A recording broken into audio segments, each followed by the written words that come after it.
Hi friends, உங்களுக்கு கை கால் வலியா மூட்டு வலியா கவலையை விடுங்க. வாரம் ஒரு முறை இந்த பிரண்டை சட்னியை செஞ்சு சாப்பிட்டு பாருங்கள். கை கால் வலி மூட்டு வலி எல்லாம் பறந்து போயிடும். அதுவும் இல்லை, இது உடல்நலத்துக்கு ரொம்பவே நல்லது. சரி வாங்க நம்ம எப்படி செய்யலான்னு பார்க்கலாம். இதுக்கு பிரண்டையை நல்லா க்ளீன் பண்ணிக்கோங்க. பிரண்டையில் நார் இருக்கும், அதை எடுத்துக்கோங்க.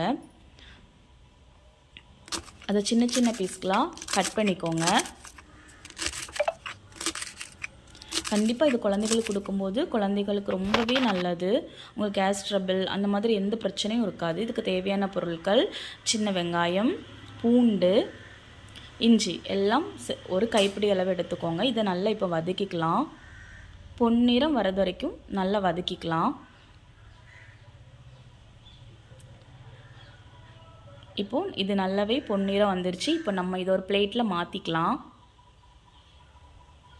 இப்போ நான் அந்த கடாயிலேயே ஒரு கைப்பிடி அளவு தேங்காய் சேர்த்துருக்கேன். இதையும் கோல்டன் ப்ரௌன் கலர் வர்றது வரைக்கும் நல்லாவே வதக்கிக்கோங்க.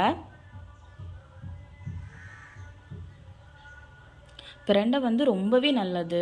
இது வயல்கள் ஓரங்களில் வேலிகளில் இந்த கிடைக்கும். இது கிடச்சின்னா நீங்கள் எடுத்துகிட்டு இந்த மாதிரி சட்னி பண்ணி சாப்பிட்டு பாருங்கள். இப்போ நம்ம பிரண்டையும் சேர்த்துட்டு நல்லா வதக்கிக்கோங்க.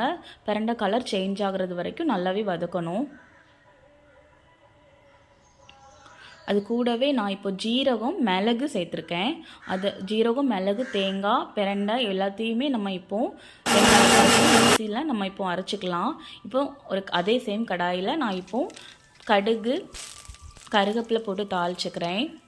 அது கூடவே நான் வத்தல் பொடி மல்லிப்பொடி சேர்த்துருக்கிறேன்.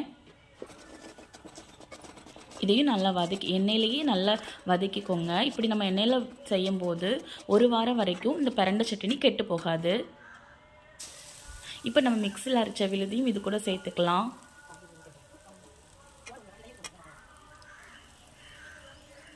இப்போ நம்ம கொஞ்சமாக தண்ணி சேர்த்துக்கலாம்.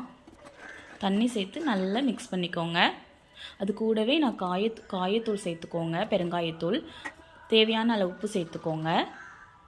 நம்ம சுவையான பிரண்டை சட்னி தயார். நீங்களும் இது செஞ்சு பார்த்துட்டு எப்படி இருந்துன்னு கமெண்ட் பண்ணுங்கள் ஃப்ரெண்ட்ஸ். Okay friends.